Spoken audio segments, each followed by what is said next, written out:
changing topic or moving in another direction, I wanted to do it early on at the start. I just thought, I don't know if it's the right thing to do or if it's common practice on like a YouTube forum.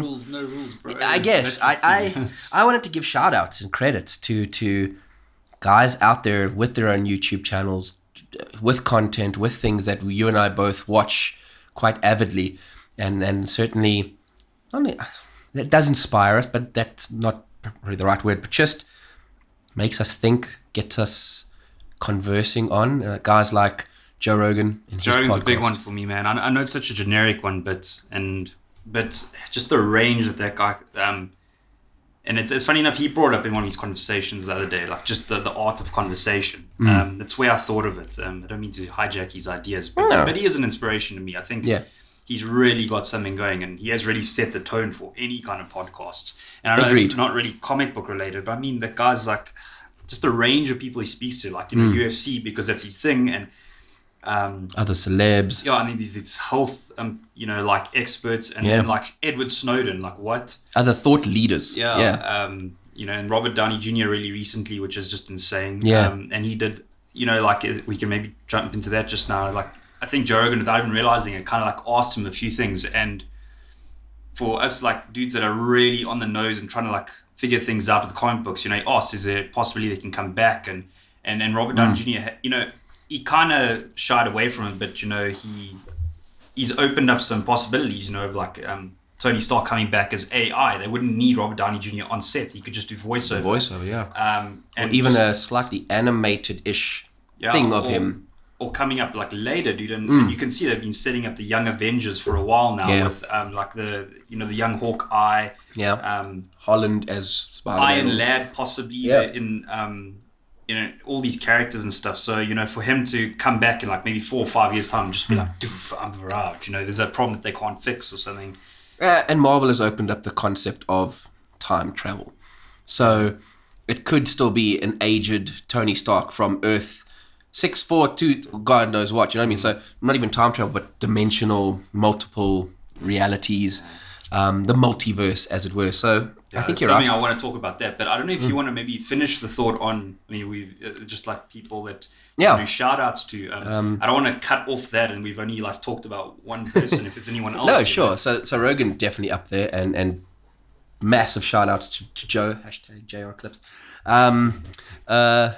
The Kayfabe guys, the Cartoonist Kayfabe guys, for those of you that don't know, 2 cartoonists, Ed Piscor, Jim Rugg, and sometimes Tom Scioli, doing their own thing from their unique perspective, being in the industry. Read more comics. Yeah, totally. Read more comics, man. And I think there's going to be some podcasts where I'm going to have Kayfabe shirts on and the likes thereof, but it's just mass respect to them and giving us, from me as a fan of the industry, giving us that insight into stories and myths around things. And they interact with some of these guys day in, day out at cons, just in the circles, and they can confirm some of those stories. They can give you the sort of twist or the truth that they heard straight from those particular creators and that. And I just think, it's a good thought-provoking show. And we've often spoken about taking elements from them, certainly how they divide up some of their content into specific themed videos within their YouTube channel. We'll probably borrow that concept and that idea. So definitely for them. There's a couple action figure guys. I know like Toy Galaxy, Dan and them that they're doing some great stuff for action figure collectors like myself, talking about them, what's new, also why they do the action figures, where the love comes from, and just trying to create a community, people that share like-minded thoughts, views, opinions, get them all together and hopefully just inspire them to collect more. Yeah, just have fun, man. Yeah, and I think that's what I love about this. If we could just inspire people to just have more conversations about anything. I maybe haven't mentioned this yet, but like that's also why I'm so keen to do this and what we're doing. Besides just taking action and stop talking and just doing. But being in the typical groups in the community we have, like there's parts where like I just don't want to go in anymore because it feels like such a negative place. Yeah. It feels like, you know, like everyone's kind of like battling against each other, and there's these few common like players in the industry, and they kind of rule it and is what it is. And so if we could just open it up and just remember why we do it, man. And I have met a few of those people, you know, like recently we you know got that comic boot sale going, and totally. That's a big shout out to Gavin, Gav and Dolan, I think. yeah, exactly. And they run a little page called Comic Law. Hey. And just doing that, man, and people actually getting to meet and converse and talk, it's huge. You know, and what I love about that is they found a way to also try and link it to something of giving back. Yeah. Getting guys to attend the boot sale, but also when you come, we want to donate stuff to a local SPCA. So bring some dog food, bring some dog blankets, or whatever the case might be. And I think those are good things. Those are good, wholesome initiatives. That people need to. It also makes people feel good about collecting, man. It's like you are spending. I mean, it's a luxury, whether you like it or not. It's your 100%. Extra cash. It's your credit card debt or whatever it is. And if you know, it's like, well, it's kind of got this dual purpose. It's cool, you know. And I think that's important. That it's no reason to go crazy and waste money like we all have, and we all continue to do, and be stupid about it. Yes, but it does make you feel a little better, I guess. It does. And I know we've often spoken about, before we actually kicked this thing off, was be it international, be it local, we would like to have those kinds of people from our everyday lives. Hopefully we get a couple followers, guys that like what we're on about, and hopefully get them to either comment, give us feedback, but also maybe if they're in the vicinity, get them in here, get them in a round table and to discuss their passions, how they got into doing all of this. I mean, I know if we've said it would be like an ultimate dream for us to get some kind of a Skype, web, whatever it is, broadcast link with like Neil Gaiman and get to pick Neil Gaiman's brain, or then to get Joe Rogan. If we get Neil Gaiman on you, I can quit life afterwards, so it's okay. Just to have a 10-minute meaningful conversation with Neil Gaiman, or literally just to be able to shoot the breeze with a Joe Rogan over the internet. He's there, we're here, and you just get to, that would be the dream, man. No, for sure. Yeah. Don't know where we'd go from there, but exactly. It just feels like a wishful thinking, man. But you know what? You have to dream big. 100%. Yeah. So I mean, I've probably lost a few of the other channels, and maybe as we go on, we'll reference and we'll comment and certainly give the shout outs where they're due. But I felt that those are our influences. I don't know if you have any that I didn't touch on. I did mention earlier channel. I follow him like huge. Is a guy. Well, man, his channel is called Emergency Awesome. Emergency Awesome. Yeah. And that guy's just on it, man. Like any emergency awesome. News like that's breaking, you know, to do with series and leaks and just his turnaround time with videos is insane. And like I said, it means he's doing his research, but he's got it all up here. The way he turns around videos so quick, and he can reference comic runs, and it's just insane, you know. So you can tell someone like that is really like, well, to me, seems like a big reader, or was a big reader. That's why it's just like all like to him, you know. And I get a lot of source, you know, because again, it's another conversation we can have. It's just like with this whole saturation of so many titles, and it's just impossible for me. I'm trying to go back to read volume 1 and volume 2 stuff of old runs, but still trying to stay current. And you can't read every title. It's absolutely stupidly insane. So when you got these little snippets of clips and people just talking about things, it helps. It helps you, you know, watch this while I'm doing this quickly, or listen to this while I'm driving, or it kind of makes you, or helps you to keep up with everything. Because it is ever changing and growing in multiple directions. And touching, like, I actually want to dive into something when you talked about, you know, like the Marvel time travel and MCU, and now they got Doctor Strange 2 coming out soon, and also the Scarlet Witch show, which I said that's a whole funny other thing we can talk about, how Brie Larson was the center of the woman like powered Marvel universe, and then she got such bad reception. The movie was cool. I don't know if you have still watched it. I did watch the movie, and for what it was, I really I liked the attention to detail and the period that they actually had the movie set in. Yeah. Loved that. Nine Inch Nails and all that. Yeah. I liked Samuel L. Jackson. Such a man. He's a diverse actor. You can give anything to Sam, and he's probably going to nail it for you in some way, shape, or form. But just I liked the interaction, the chemistry between the two of them. I think they were quite good together. Stanley's cameo to me was the best cameo. Him God bless old Stan. auditioning for Mallrats, like that. For Kevin Smith, that must have been like... Yeah, mind-blowing and huge in and of itself. And big shout-out to Kevin Smith because... Oh, yeah, dude. I mean... He's carried a lot of this. I think a lot more than he gives himself credit for. And he never will. That's what I love about Kevin Smith. He's the kind of guy, he'll self-deprecate, he'll downplay everything. He's just... I'd love to have a conversation with him. Because he's just no airs and graces about him. He's Kevin Smith. And he's so accessible. And he's got such a unique perspective on not just comics in the industry, but... so many other industries too, Hollywood. Huge, Exactly. So huge respect for him in the shout outs there. So sorry, carry on. No, but so interestingly, what I thought of, so they kind of like shoved Captain Marvel aside because Brie Larson's not so popular with the general audience. Won't get into that. It's another whole podcast. Yeah, exactly. And now, they've done what I think they should have done from the start is driving into Scarlet Witch because we all know how powerful she is. House of M, and there is the story of her and Vision in the comics and stuff, and they can steal, and it won't be exact, but there is rumors about, especially with the Young Avengers coming, that they're going to produce Wiccan and Speed. I think it's Scarlet Witch's kids that she... That is cool. Nice. And there's all these things, but now, I'm going to sort of jump franchises quickly, and I kind of feel that bad. There's rumors, apparently, that they've asked J.J. Abrams to dive into... Justice League Dark material. That's right up your alley, there. So I was like, what? But no one's being anything specific because he's got the company. I think it's called Bad Robot or something like that. Bad Robot, and it runs across the screen. And love it. So, I was watching for those of you that don't know, huge Justice League Dark fan over here, massive. And that just.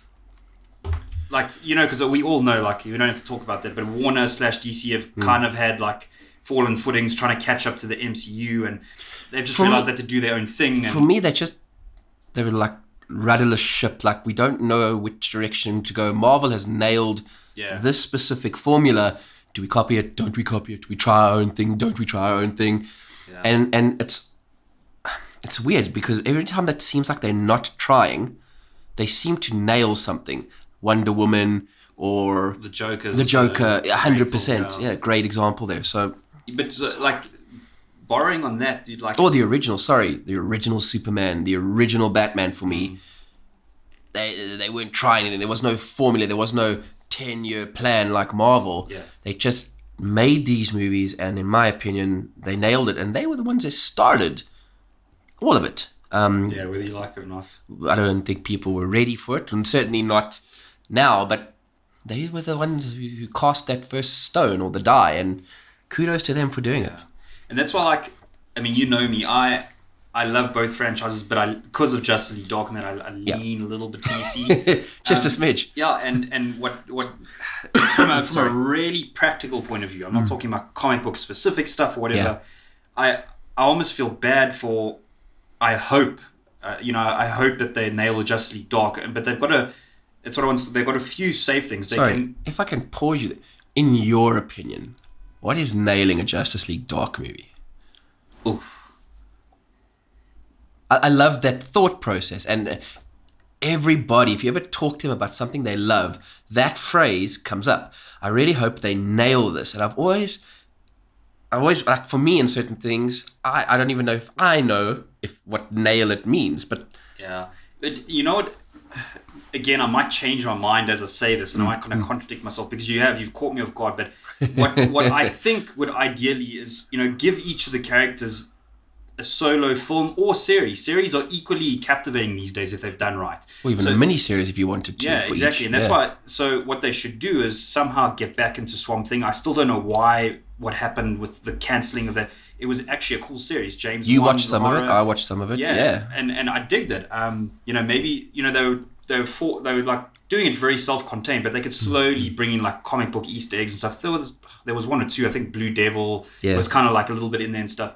But then do it with every character, and then maybe do a team-up film later. Because now on that they kind of already have with the Constantine, however you want to pronounce it. there was a whole live action series. I mean, they've gotten Matt Ryan to do the voice for all the animateds as well, and we both have agreed there is no one else for Constantine. Yeah. It's Matt Ryan. Yeah, no, he's awesome. So there's an established character already. Would you do something, or would you leverage off what's already there? So that's where I think the tricky thing comes in with like studios. They need to make money, rights, and this and that, and then you never know. We never know what they're playing with. But the easy one would be like continue the Swamp Thing. Maybe get Constantine and Swamp Thing to meet up. I mean, they are. He was in Lucifer. Yeah, and also, but Constantine was in. I mean, his first appearance was in Swamp Thing. Correct. 37. We know that. But. There we go, guys. A little bit of a knowledge bomb from the fan. But here's the thing, like, then the one thing they absolutely have to do justice to, and this is biased from you, but they'd have to create a cool a standalone either series or movie for Zatanna. One more time. Zatanna. Such an underrated character. Yeah, but now here's where the part of my topic was going about the J.J. Abrams. He might go, well, I want to do something new, so he might not touch Swamp Thing. He might not touch Constantine. Deadman is a cool character, but I just don't think, if they do it, and him and Etrigan could be just an interesting character. As long as it's not weird rapping in a club, Etrigan let Azarello gate. Sorry, damn. No. Brian, we need to talk one day, because I thought it was maybe a good idea at the time. Maybe in a conversation like this, he had it with what's his name, Lee Bremner, the artist or something. But execution-wise, I just it wasn't my vibe. Missed it for me. If anyone doesn't know what we're talking about, we are talking about. Here we go. Knocking over everything in our background. Batman the Damned. Yeah. I like the idea of the story. I like the characters that were involved. Batman is always a hit. Having Constantine as the sort of story narrator, that was very amazing. Cool. But like you say, man, it's just this, it comes out of left field. You don't really expect it. And when you actually realize who the rapper is, you're really? Yeah, no. But so going back to it, so like Zatanna is a natural, like, new character. They did her kind of in Smallville back in the day, if I remember correctly. I think she you're was right. Like a loose adaptation of her. Yeah. But yeah, so like that would be. But here's where the practical thing that I was talking about is now. So let's say, for instance, DC starts this, but now you've got literally Marvel doing Scarlet Witch. And it's to the average watch. Sorry, they're gonna be like, Marvel did a Witch, and now DC are doing Witch, and us witches are now popular again. It's like, it's like bash in my head, and it feels like DC are kind of setting themselves for failure once again without even wanting to. And for it's someone almost like again me, I'll be because like, don't destroy Zatanna. They're like one step behind Marvel, so again, everyone exactly what you say is going to perceive it just as that. Oh, you're one step behind Marvel again. Yeah, wow, so that is sad. I am concerned about that, but again, I mean, he's a great filmmaker, so I'm sure whatever decision they'll make, it'll be a cool one. If they do stick to the Justice League Dark, apparently someone also talked about him taking over Superman, which a lot of people say they think is a good fit, just like as long as it's Henry fucking Cavill's Superman. Henry Cavill, stay Superman. Stay Supes. Come on. Yeah, dude. I've seen the weirdest things where people like, no, there's such mixed stuff where people don't like him, then people love him like us, and I think it's the middle, when you meet in the middle, where it's like he hasn't been given the greatest content to work with yet. True. I think if you put that aside, I liked Man of Steel. No, a lot of people didn't. I think you didn't like the tone, the Zack Snyder tone. I think I understood what they were trying to do with it, but I just it didn't resonate with me. But him, totally, because I've always said when you think Superman, for everyone, it's Christopher Reeves. Christopher Reeves was everyone's Superman, and I think everyone was accepting of a Tom Welling as a young Superboy, if you like, in the Smallville show. And I think the failing when they tried Brandon Routh was they tried to make him look like Christopher Reeves, which the biggest shoes to fill ever. And when they finally pulled the trigger on, let's just never mind what's come. Let's just give people a new Superman, love him or hate him. And the thing that I think Cavill's Superman has that Reeves's does not, is he fits the physical mold He's better. buff as hell, man. Totally. And when you look at the face and when they do the hair, he's got the farm boy wholesomeness look about him in his facial features, but just built like a tank. 100%. And that is what Superman is. He is just that. And Christopher Reeves he was tall and he was lanky, and there wasn't an emphasis on the builds back in those days. Arnold, I don't think was Arnold as we know him yet, or gaining popularity still. So that whole physiqueness. He was Mr. Freeze in the one Batman 100%. I don't even think he was that big then. He was bigger. But... No, and I think even then, Superman came out before things like Conan and all of that. So Arnold, the world hadn't even been introduced to that kind of mold of an actor, what someone could physically represent a character, an idea, or whatever it is. And then from Arnold, we've had so many down the line, from Stallone to the more modern guys like The Rock and all of that kind of stuff, where, it's okay for your action heroes to be built, buff, toned, healthy lifestyle, but they can still act. They're on point when it comes to that kind of thing. And Henry Cavill, phenomenal actor. He is... Yeah, he's cool, man. He's cool. And nothing bad to say about him. Yeah, physique-wise, he fits it. So I'm with you. If he picks up the reins for Superman... We love Henry Cavill as Superman. We I think, accepted it now. Yeah. Just give us Henry Cavill as Superman. Make it happen. I don't care who you have to negotiate with or what the deal ends up being. Just give us Henry Cavill back. Yeah, I think that is it's a sad reality that we'll always have to accept that, we all like to be naive and believe that these guys are making films for us, but it's about the money at the end of the day. Yeah, it's a living for them. Something's not financially viable, it isn't. And that's now here's the sort of the catch-22 of situations, and this I can talk to about being in the film industry. Yeah, is that now you got something like Joker, that from a Hollywood standpoint, they're like, I don't remember the exact amount for you, but they basically gave Todd Phillips a very little amount of money because to them it was a risky project, this R-rated dark Joker film, and they gave him, in relation to that, a very small budget, and it's the highest grossing R-rated film. I think it's top Deadpool now. It did. Top Deadpool knocked it off that spot. And so now you might go, like, these Warner execs are going, well, shouldn't we not throw money at stuff anymore and just do smaller budgets? Now, that could be cool, but if someone like Henry Cavill, he's Henry Cavill, just like Robert Downey Jr., and he'll be like, I want X, and they'll be like, you know what, we don't need to spend this anymore. So it might be this, like, hopefully they got the sense to go, this is a pull card, a draw card, this actor. Or maybe... I don't know. Or maybe it's in the how you spend the money. So sometimes it's like, okay, so if we're going to ever do conceptualizing here, just shooting in the breeze, Joker 2, let's throw triple the budget at it and let's see what that turns out as. And again, I don't think the movie like that, its tone, the type of story they were trying to tell, massive explosions and things, buildings and cities tumbling, isn't really going to aid the story in any way, shape or form. So it's how you spend the money. Yeah, definitely. And where. And I look at someone like Cavill, and I look at the Witcher project that he did recently, and that was more, look, let's all be honest. I'm sure he earned a decent living off The Witcher.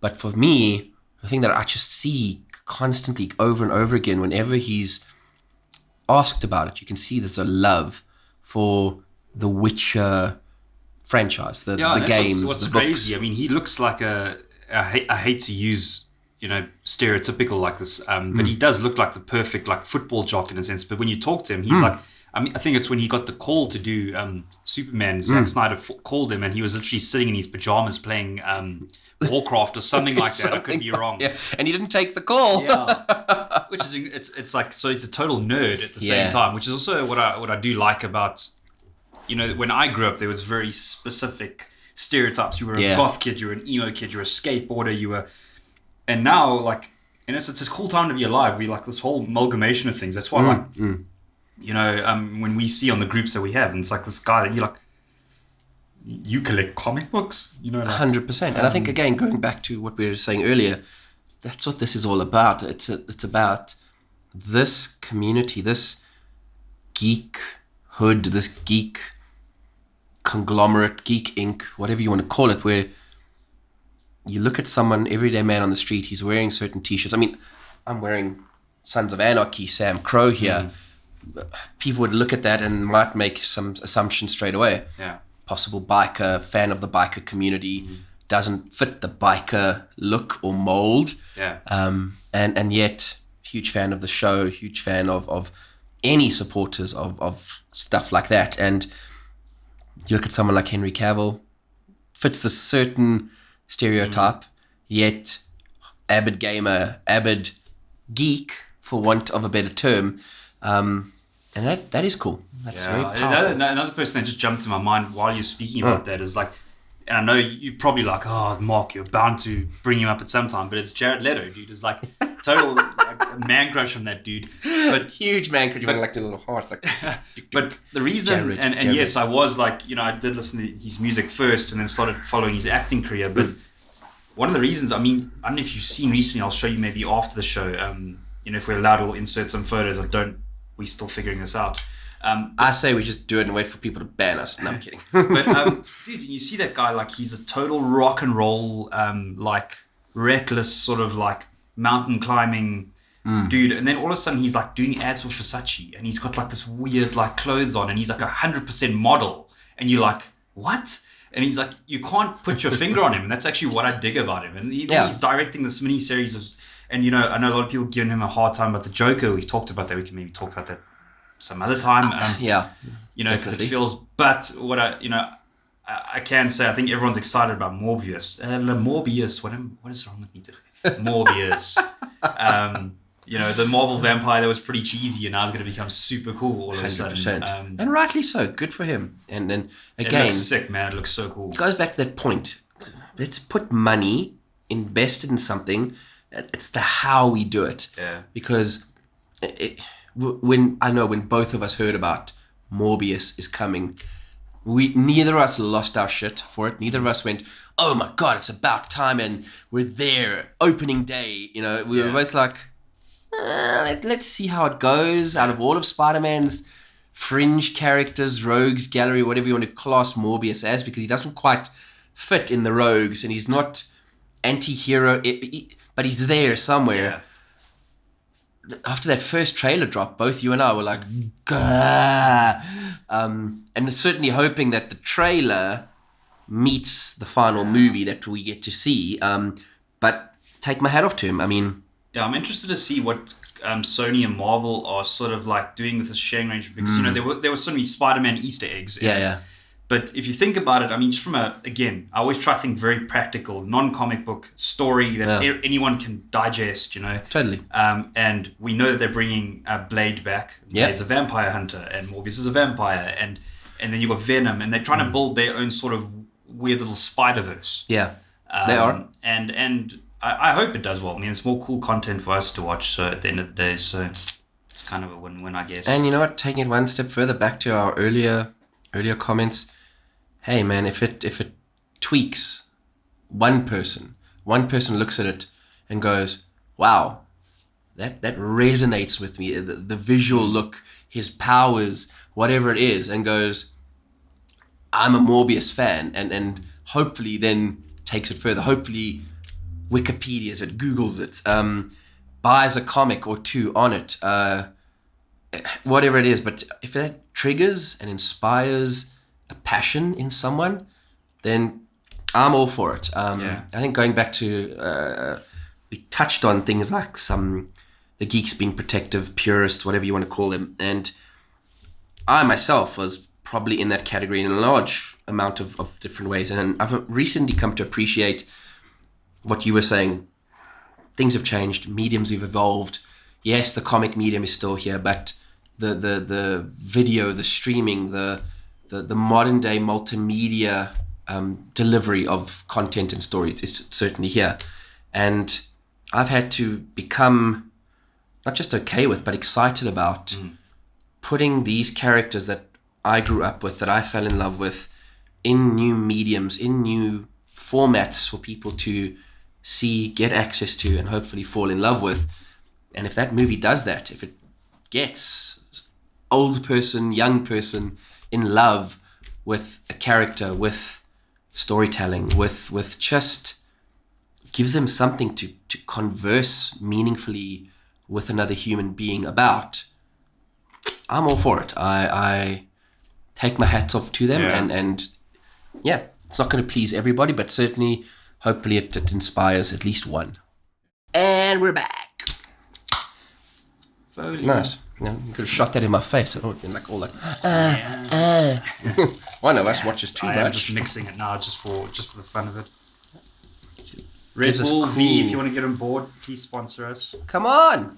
Woo! We got your back. Trying here. Don't try, don't get. Dude, have you seen, I know this is super random, but have you seen this coronavirus that's broken out? Dude, that is...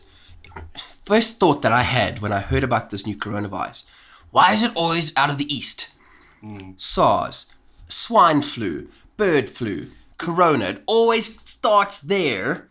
And then panic stations and they flipping international airports. Apparently, like the coronavirus, obviously it shows very standard flu symptoms and all that. But apparently it's like a mixture of SARS and all this stuff. It's like 7, I don't know, but so I saw recently, but again, this could be total clickbait.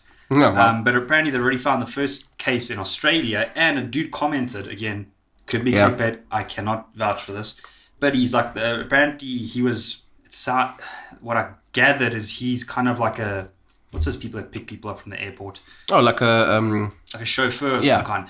And he's like, they've got the first case in South Africa. They didn't report it, and the person made it on the plane, and they've been treated. So now this could be like doomsday, like... Every time, and always out of the East. I secretly think that there's some, like the Chinese regime, whatever it is, the higher-ups are sitting there like, Dr. Evil. Yeah, like totally, like Legion of Doom kind of thing. And they're like, let's release strain number 765 into the wild. Oh, yes, high fives. Oh, let's see them panic. Oh, good. That's... Yeah, dude, it got me thinking, like, and I know I'm jumping, like, heavy, like, turn here, but, like, it makes me wonder, again, I thought of outbreaks, disease, zombie apocalypse, the usual day-to-day stuff. Yeah, The Walking Dead, here we come. And I was like, did Moore have it right all along? Like Watchmen, and like, because I look at all, like, it's weird. It's I've got conflicting views. Like everyone seems to be at each other's throat. Sure. But I think we just see it more because of social media and stuff. But also, if you look at it as a whole, it's the best time to be alive. We're not at World War yet. There's a lot less crazy diseases than there used to be that cripple people. We've got healthcare that can fix us for most of the part. But then I look at it and I'm like, but there still is all, these countries fighting and people fighting, and everyone's got to like team up and these tribalistic views and stuff. So not only that, one step further, it's you get your social injustice warriors, your weekend warriors, people who have a voice now thanks to social media, and wake up offended 100% every day, every minute of every day, no matter what part of the globe they're on. I love that. They wake up offended, and it's let me take out my whatever on the first tweet that I see. That's who I'm going for, kind of thing. And the thing that irritates me even more is it's like every single person has a right to be offended. 100%. It's part of being human. We have feelings. You have a right to be offended. I don't think every single person on the planet should be given the right to express their opinion on it, because if you want the most ludicrous example, the earth is flat. No, it is not fucking flat. The earth is round, and we have substantial evidence to prove such. So, yeah, it's an exciting time. It's an amazing time. It's probably... Yeah, I just think this is all so new to us, and everyone's trying to figure it out. And we don't know the long-term effects of... It's also just the acceleration that things are happening. When you look back in history, things have taken such a long time to progress, evolve, and change. And now, thanks to technology, the internet and things of that nature, it's happening so much faster and quicker, and we almost don't have time to process it. Yeah, exactly, before the next thing starts hitting us. It excites me and it frightens me at the same time, because like I say, some people just should not have the ability to express it. And one step further, because now they're making a noise about it, this 1 to maybe a group of 10, things have changed, the whole narrative and our mode of operation has changed, i.e. I'm a big believer in the exception to the rule should never become the rule. So for years and years and years and years, things have happened, worked in a certain way, and it's always been set up or configured, in inverted commas, maybe there's a caveat there that I'm not aware of, but it's been set up so that the majority... For the greater good. Exactly right, exactly good. And in all of those examples, there's exceptions to the rule, there is a minority, all of those things. And over the recent times, the minority has been given a voice, been acknowledged, been whatever, and the seesaw has completely flipped in the wrong direction. And now, people, I joked about it earlier, but people have been triggered about the most stupid, insignificant things. And it's not to say they don't have a right to get offended or get triggered by it. You certainly do. But you certainly don't have the right to upset or try and change the status quo to suit your small minority at the expense or the cost of the greater good. That's a good point. That's my... I got conflicting beliefs mixed feelings about... Yeah, I don't know, man. It's tricky, but I do agree with you for most of the part. But yeah, going back to it's just, sorry, I'm stumbling. I had a thought and I've lost it. And you've lost it. Yeah, it's so annoying. It's fine. But, going back to we have, I've caught the point again. Hopefully we can edit that part out. But you got people that we've just mentioned, these social justice warriors that wake up offended and stuff. And there's a valid argument to be made that because people aren't worrying about a bomb dropping on them on a day-to-day basis. Yeah. We've, as humans, because we're prone to conflict, we talked about that earlier, this is people finding avenues to lash out and fight the way they can and express power that they feel they haven't had. Yeah. But then you have these same people, it's so tricky, man. They're talking about climate change and all these things. And to me, the easiest modern day, Alan Moore version of a greater evil coming, being created again, to bring us referencing his together. Watchmen kind of Yeah, principle. exactly. Yeah. That's kind of where the thought process came from. Is climate change should be our monster, and I'm not going to go on about climate change and rant on about that. Maybe some other time. But somehow we're not banding together. We're more divided than ever, and it just makes me think. Funny enough, if again I get comics. Sorry, getting tongue twisted. But asteroids and all of them mixed up. But if we had this looming asteroid that we got told from NASA, concrete proof that in 30 years' time, an asteroid's hitting us, get your affairs in order. I'm not getting my affairs in order. I'm getting Bruce fucking Willis and I'm putting him on a fucking shuttle. Steven Tyler sitting there at the launch pad. I don't want to close my eyes. While Bruce salutes to the rest of us. That would be ideal. But if that wasn't an option, the problem is people would still go out and be like, this is why this is fake news. And I don't... A part of me understands them because I'm naturally a pessimist. I'm naturally suspicious of the government, and I dabble in conspiracy. I try not to go too far down the rabbit hole, but we just can't get to this place where everyone's just well, this is the truth, man, because it's everyone's truth. Sure, the truth isn't the truth anymore. You just need to look at Australia with those fires of Renault, and if you want more evidence than that, what is it? Something like 500 million animals, indigenous wildlife, dead or destroyed because of that. That's climate change. It's right there. But as big and as scary as that is, as you brought that up, my initial, I wanted to put forward a possible other, and the one that scares me and keeps me up at night, and that's flipping artificial intelligence, AI. The more I read clips. I saw one the other day where somewhere they've created the first living nanite robots out of frog DNA, and they can program this living DNA, this living entity, organism, nanite, whatever you want to call it, to start doing and performing functions. And it can do it in a human body. So we've got Bloodshot, the movie, coming out. For those people that don't know and not comic fans, Bloodshot is a super soldier with nanites in his body. Vin Diesel in the role now, and he doesn't feel pain like we do because the nanites just shut off the pain centers in his brain. He doesn't take damage like we do, and if he does, he heals instantly because the nanites, they just go to work and rebuild it. And that for me was just one step closer to this AI thing where, Musk and all of them and who was it, Hawking, all the great thought leaders of our generation are either for it or against it, and always on opposite ends of a coin. And thanks to guys like James Cameron and stuff, we've been presented with possible Armageddon-ish doomsday going to affect us all outcomes, whether it's Terminator, whether it's the Matrix happening for the first time. We fought the machines, we lost, guess what, now we're all batteries.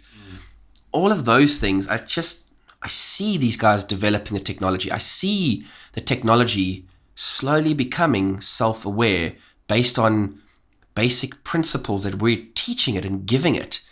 And the thing that I actually was discussing this with guys at work the other day, and they were going, is it such a huge threat? Can't you just program the stuff into these things so that they won't harm us?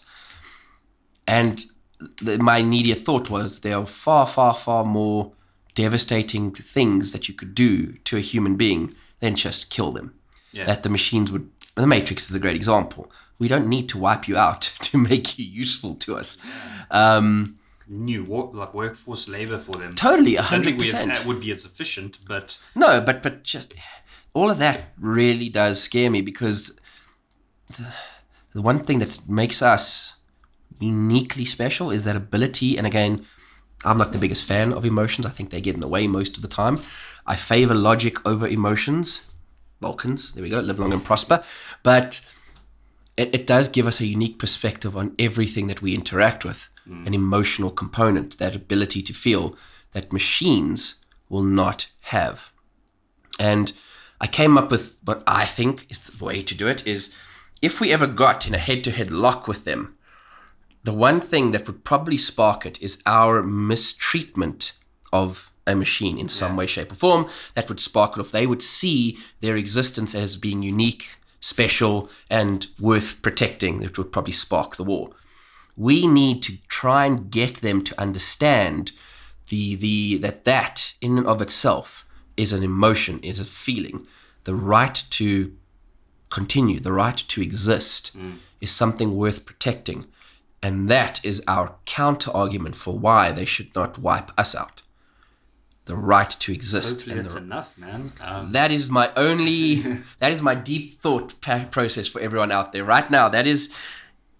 We're bound to piss these things off at some point. If we can just get them to see or feel a human emotion in some way, or logically conceive of the value of us, our existence, just as their existence has value, so does ours. If we can get there, then we might have the way forward. And I think that's something that can be expanded to general life. You know what might be a crazy? It's just a thought that I haven't even thought this. So, I mean, AI, if we have full developed robots that are living amongst us and whatever you want to call them. Yeah. They might not even take us out. I mean, if you look at it, don't mean to get all deep on you, but I mean, they say with climate change, I mean, the Earth will outlive us. It's not the other way around.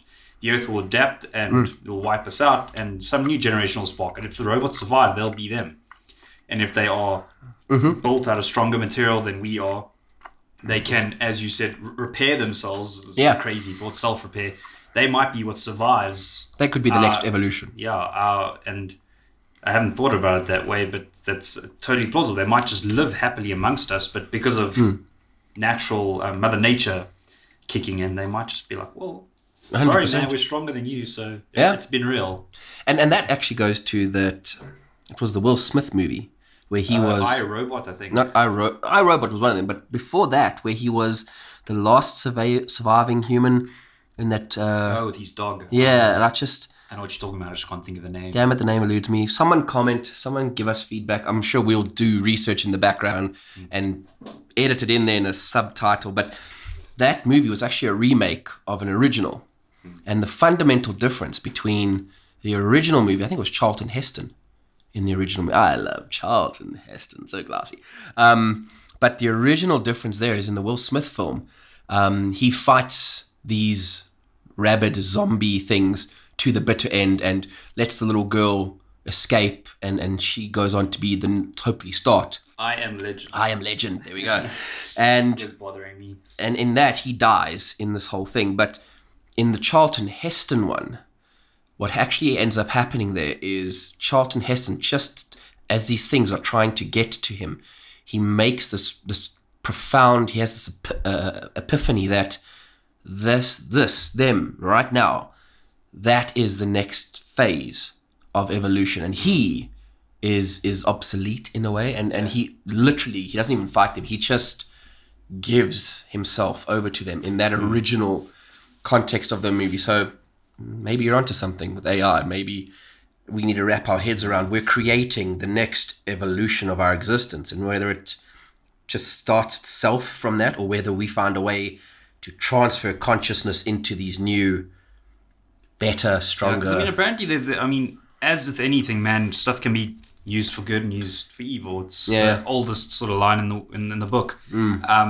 And apparently, I mean, what is it called? You know, when it's prosthetic limbs and stuff. Yeah. Apparently, AI has made tremendous gains in that, and people having fully functional, that moves, that actually reads their nerves and that's great. Stuff like that. And I mean, there's many examples. I don't know, man. It's one of those topics that can go either way. But for some reason, the human race tends to love destroying itself. So it's it's kind of in our coding somewhere somehow. Hey? Yeah, we're prone to conflict, man. What if we transferred our consciousness into new robotic bodies, and then for some reason, no one knows why, we want those bodies to transform into vehicles of some sort? I wonder if there's a comic book story in that somewhere. Optimus Prime. Oh, sorry, I just had to go on a tangent.